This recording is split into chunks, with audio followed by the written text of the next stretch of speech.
Hi everyone, welcome to my channel. And today we're going to take a look at another horrible case with you. The case of Yvonne Baldelli, a hellish love story on a heavenly island. Sometimes the search for paradise on Earth can lead one straight into a real-life hell from which escape is impossible. However, it's only fair to note that a significant factor in this journey is who accompanies you in search of this paradise. Choosing a companion should always be done with the utmost care and caution. Yet sometimes, even the person who seems closest and dearest can turn into a true, merciless monster. The tale of Yvonne Baldelli and Brian Brimiger began like something out of a fairy tale. Yvonne thought she had found true love, for which she was ready to run to the ends of the earth. However, from the very beginning, her relationship raised concerns among Yvonne's family, who disapproved of her partner. Unfortunately, the family's worries were not unfounded. This complex case started in 2011, when a happy and in-love Yvonne left with her beloved for a tropical island. As it turned out, she was heading straight towards her own demise. Only several years later, disfigured fragments of her body were discovered in a swamp, bagged alongside the remains of her cherished pets.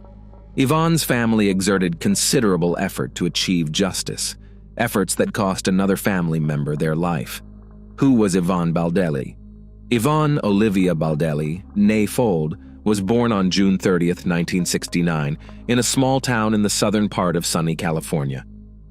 She was the third and youngest child of Marjorie and James Fold, growing up alongside her older brother Michael and sister Michelle, with whom she shared a particularly close bond from childhood. When Yvonne was 13, her mother passed away after a long illness. A year later, her father remarried to Lillian Faust, and the grown children developed wonderful relationships with their stepmother, a kind and caring woman who loved her husband's children as her own. Yvonne received a solid education and explored several career paths, but her main passion was always fashion design, and she dreamed of turning her hobby into a profitable business. However, luck never seemed to be on her side when it came to her personal life. She was married twice, but both marriages ended in separation. Additionally, a surgery she underwent in her youth, followed by complications, left Yvonne unable to have children. After divorcing her second husband, Kevin Baldelli, in 2007, Yvonne lived alone in her small apartment with her beloved dog, whom she affectionately called her child. She remained in constant contact with her father and sister, calling them almost daily and making an effort to see her family at least once a month. Meeting Brian and the love triangle. In 2009, as Yvonne was preparing to celebrate her 40th birthday, she met a Marine named Brian Brimiger. At that time, he was legally married and raising a young son with his wife. Despite this, Brian was open to having an affair and shared with his mistress how unhappy he was in his marriage, claiming he hadn't filed for divorce solely because of his child, whom he didn't want to distress. Baldelli fell for this fit, tanned, handsome man at first sight and believed every word he said. Having experienced the pain of a loveless marriage herself, and knowing how hard it can be to leave such a relationship, she didn't rush her partner, believing that the presence of a child was indeed the main obstacle. However, Brian wasn't as straightforward and sincere as he appeared. From a young age, his attractive looks had made him very popular with the opposite sex. He was accustomed to juggling multiple relationships simultaneously and expertly deceived the women who fell for him, promising each one marriage, a family, and eternal love. It soon came to light that the married Brimiger was not only seeing Yvonne, but also had another mistress. This other woman was Christine Verhoeven, a stunning blonde with extensive connections. She was an analyst at the White House and had made a remarkable career during George W. Bush Jr.'s administration. When Yvonne discovered the existence of another rival, she decided to confront the issue head-on and was ready to fight for the man she loved. Gathering her courage, she called her lover's wife to inform her that Brian was cheating on her with not just one, but two women. This revelation sparked a major scandal, forcing Brian to make a difficult choice. Eventually, he chose Yvonne, though it's possible she pressured him into making this decision. A few months later, Brian officially divorced his wife and moved in with his new love interest.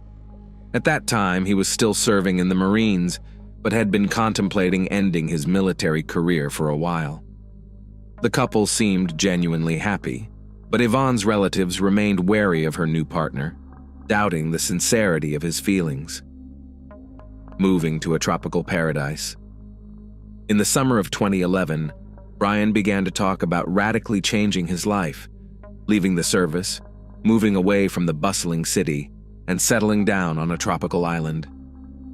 Yvonne shared his sentiments, supported him in everything, and was ready to follow him wherever and whenever he decided. She believed she had met the most important man in her life and adored him. By September of the same year, the decision was final. The couple chose to move to Panama and settle on the small island of Carnero, a place that could truly be called a paradise.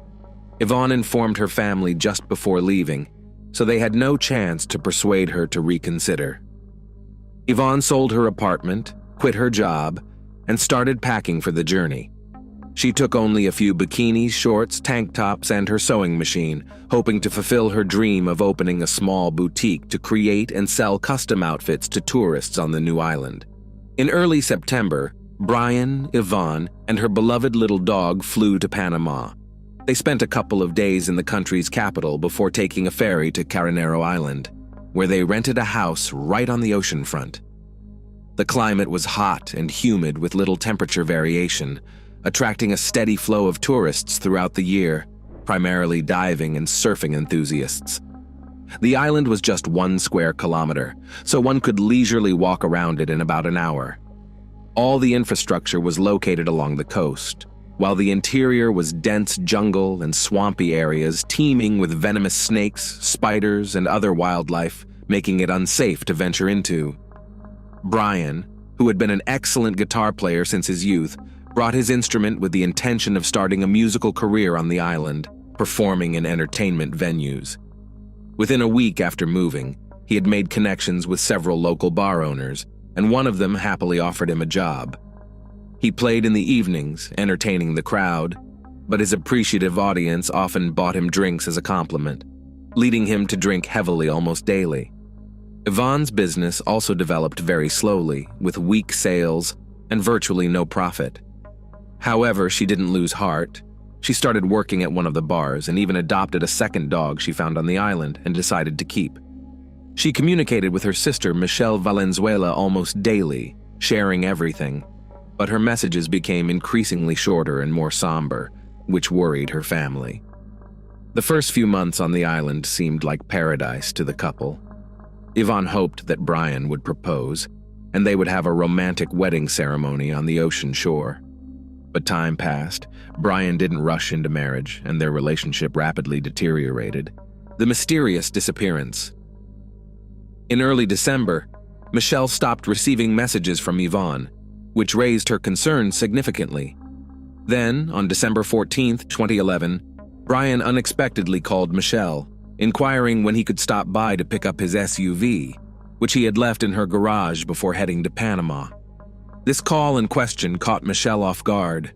It meant Brian had returned to the U.S. and wanted to retrieve his vehicle. But where was Yvonne? Why hadn't she come back or even called? In response, Brian claimed he had explained everything in an email sent a few days earlier. He also mentioned that his now ex-girlfriend had supposedly sent her a message explaining the situation. Michelle checked her messages but found nothing, so she turned to her email. Indeed, there were 2 unread messages, one from her sister and one from her boyfriend. In his message, Brian stated that Yvonne had left him, running off with a new lover to Costa Rica.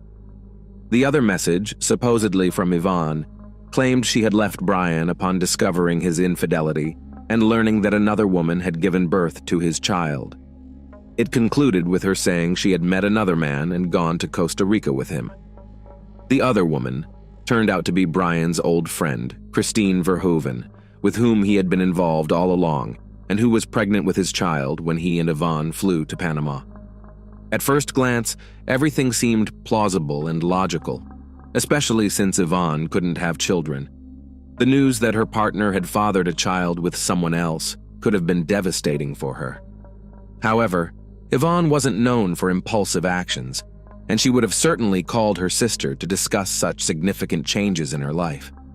Moreover, the tone of the supposed message from Yvonne was somewhat odd and unlike her previous communications, which raised further suspicions. When Michelle tried to determine her sister's current whereabouts, she couldn't get any concrete information. Calls went unanswered, and the messages that came through were brief and detached, saying things like, "I'm okay. I need some time. I'm not ready to talk about this." Michelle suggested that Brian should join her in filing a missing persons report.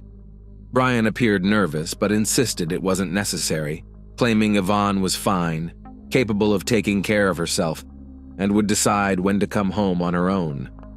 Despite Brian's reluctance even to discuss the matter and his hasty departure after picking up his vehicle, a message from Yvonne's phone soon arrived, stating she planned to return home in January for their father's birthday. This message provided Michelle with some relief, and she decided to wait a few more weeks, hoping Yvonne would return as indicated in the message. Search efforts and surprising discoveries.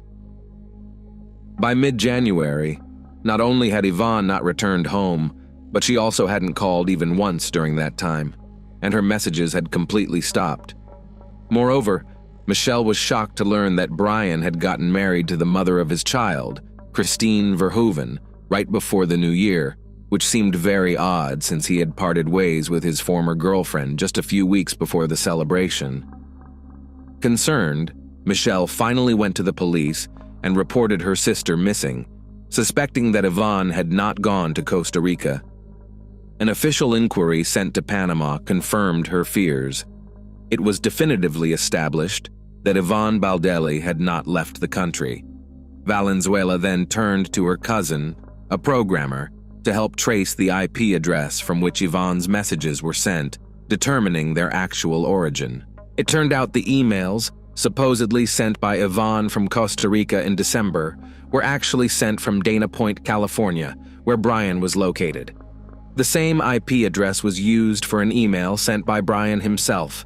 With the situation becoming increasingly alarming, Michelle hurriedly informed the police about her discovery. Valenzuela reached out to the FBI and the State Department, sharing her suspicions that Brian had harmed her sister in Panama, and then continued to send messages from her phone and email, pretending to be her for about a month. However, there was not enough solid evidence at the time to arrest him, so law enforcement could only interview him and continue gathering proof of his guilt. It was revealed that Brian had proposed to Christine while still in Panama with Yvonne. He promised Verhoeven that he would soon return, they would get married, and raise their daughter together. Moreover, Christine was unaware that her child's father had gone to the island with another woman, as he had told her he was there on business. The family's own investigation. 2 months after the woman's disappearance, her sister and niece personally flew to Panama. There, they sought the expertise of Don Winner, a former U.S. intelligence officer turned investigator specializing in locating missing U.S. citizens. They shared the story of Yvonne's disappearance and the version of events provided by Brian. Winner, after listening to them, immediately expressed concern that the chances of Yvonne being alive were slim. With vast experience in such investigations and leveraging his connections, Winner decided to put pressure on the Panamanian government and publicize the case, turning the disappearance of an American woman into international news. A press conference was also organized with the participation of Yvonne's family members. Later, Yvonne's father, stepmother, brother, and several other relatives and close friends arrived in Panama to join the search and assist the investigation. Together, they went to the tropical island of Carnero, combing it thoroughly, yet they found no trace of Baldelli. Their search efforts were hampered by dense undergrowth and swampy marshes teeming with wildlife. In addition, the family questioned the island's residents about how well they knew Brian and Yvonne and what they could say about them. It turned out that the couple had recently been heavily indulging in alcoholic beverages and were frequently involved in loud disputes, unconcerned about those around them. Almost daily, they were seen in bars drinking alcohol and having heated arguments. Furthermore, people began to notice bruises and scratches on Yvonne's face and body. She almost never took off her sunglasses, seemingly to hide the bruises under her eyes. The landlord of the house the couple had rented confirmed that neighbors regularly complained about the noise, screams, and cursing coming from their residence. Simultaneously, FBI agents brought a special team of divers to the island to scour the waters around it for any potential evidence or remains of the missing woman. Unfortunately, these searches too did not yield any success. The prime suspect and the first solid evidence. From the outset, Brian was the prime suspect in the case, but there was nothing concrete to charge him with. He denied any involvement, consistently recounting the same story about his ex-partner running off with another man. It wasn't until September 21st, 2012, that Brimmager was finally interrogated, and a search was conducted in his home. At the time, his wife Christine was at work, while Brian was unemployed, staying at home with their child and indulging in his favorite pastime, playing golf. Initially, he appeared confident, repeating that Yvonne had left him after finding out about his child with another woman. However, he became visibly nervous when the police mentioned that the last messages sent in Yvonne's name came from his area and expressed interest in examining the laptop found on his table. The seized laptop turned out to belong to Yvonne, with messages sent from it after she supposedly fled. A photo of the missing woman with a bruise under her eye was found on the computer, as well as a screenshot of a conversation from November, where Brian and Christine discussed their ongoing affair and shared daughter, presumably how Baldelli learned about them. Moreover, the laptop's search history from November 26, 2011, contained queries such as how to clean blood and how to remove blood from a mattress. These pieces of evidence were significant but circumstantial, since neither a body nor a mattress with bloodstains was found. The fact that Brian had been sending messages pretending to be Yvonne didn't definitively prove him guilty. Soon, Don Winter discovered that before leaving Panama, Brimmager had sold a machete he owned. In an online conversation with a potential buyer, he joked that he had used the weapon just once to finish off a stripper. The joke was macabre, prompting authorities to track down the new owner of the machete and seize the blade for examination, which initially revealed nothing conclusive. The long-awaited arrest. The police overlooked another crucial detail: Yvonne's bank card, which Brian used after her disappearance. To add credibility to his story, before returning to the States, he decided to make a trip to Costa Rica and use the missing woman's card a couple of times, creating the illusion that she had indeed fled to that country. He paid for his tickets in cash and withdrew money from different locations in San Jose, draining the card before discarding it. However, Brimmager failed to consider that he was captured on surveillance cameras at the ATMs. It wasn't until July 2013, a year and a half after the woman's disappearance, that her relatives, armed with all the evidence gathered by the police, FBI agents, and Don Winter, finally managed to secure Brian's arrest. Initially, he was detained on charges of making false statements and obstructing the investigation, as there was nothing more substantial to charge him with at that time. By then, he had become a father for the second time. Christine had given birth to a son just a week before his arrest. Authorities attempted to engage the suspect in a candid conversation, offering him a chance to confess to the crime and disclose the location of the body, but Brian consistently denied any wrongdoing. His lawyer also insisted on the absence of a body or direct evidence proving Yvonne's demise and Brian's involvement in it. The gruesome discovery in the swamp. Just 2 months after Brimmager's arrest, a significant breakthrough occurred in the case.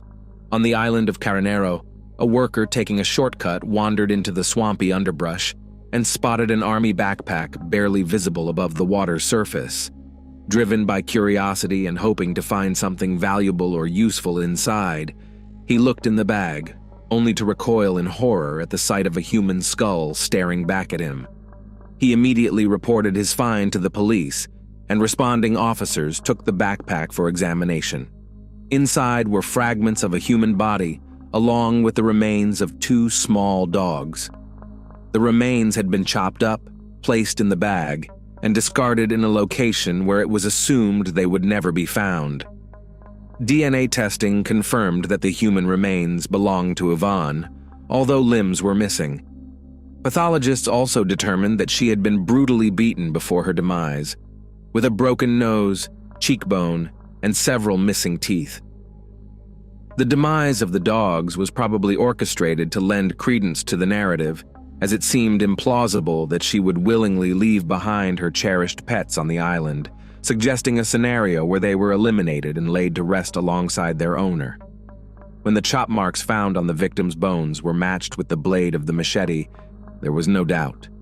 The body had been dismembered using this weapon, as each blade has its own signature, akin to a person's fingerprints. With this evidence, Brian was formally charged with murder, dismemberment, and concealing a crime. The trial and verdict. In early 2014, Michelle Valenzuela was diagnosed with an advanced stage of aggressive cancer. She had been so consumed by the investigation into her sister's case that she neglected her deteriorating health, postponing visits to the doctor. After undergoing intensive treatment for about 6 months and realizing it was in vain, she decided to dedicate the last months of her life to seeking justice for her sister. In September 2014, when doctors told Michelle she had only a few weeks left, she declared that although she was losing her battle with the disease, she would continue to fight for her sister until her last breath. Choosing to make her testimony in front of Brian, she detailed everything she knew and submitted all their correspondence with Yvonne to the court. She meticulously described Brian's actions after her sister's disappearance and then fainted from weakness. Michelle passed away 3 days later. The prosecution argued that on the evening of November 26th, following another argument with Yvonne, when she discovered Brian's communications with Christine, Brian, in a fit of rage and under the influence of alcohol, assaulted Yvonne and then fatally stabbed her. He then dismembered her body in the bathtub using a machete, also using it to take the live Yvonne's beloved dogs, and placed the remains in his military backpack. The limbs that didn't fit in the bag were dumped in the ocean, dropped off a rocky cliff early in the morning along with the blood-stained mattress. Brian carried the backpack deep into the island and submerged it in a swamp. For the next few weeks, he continued living in the same coastal house, meticulously erasing any evidence of the crime. He told everyone on the island a story about his flighty girlfriend leaving him for a new lover, a story that sounded convincing enough that locals sympathized with Brian, and he even managed to find a new girlfriend, Nicole Powell, who comforted him for a few weeks until his departure to the U.S. However, at the trial, Nicole testified against Brian, accusing him of lying and cruelty. Faced with irrefutable evidence, Brian was forced to admit his guilt, but insisted that it was self-defense, claiming Yvonne had first attacked him with a knife, which he then used against her. He claimed all subsequent actions were carried out in a state of shock, asserting he didn't remember dismembering and packing the body, taking the lives of the dogs, and so forth. However, his internet searches and attempts to eliminate evidence spoke to his full awareness, and attempts to fabricate a story to justify Yvonne's absence. In the spring of 2016, Brian was found guilty of manslaughter and sentenced to only 26 years in prison, with the possibility of parole in 2035. His service in the Marines was considered during sentencing, allowing him to avoid a life sentence. Lastly, Brian's wife, Christine Verhoeven, stated she still believed in her husband's innocence and would support him no matter what. Thanks for watching, guys. Subscribe to my channel. There are many shocking stories ahead of you.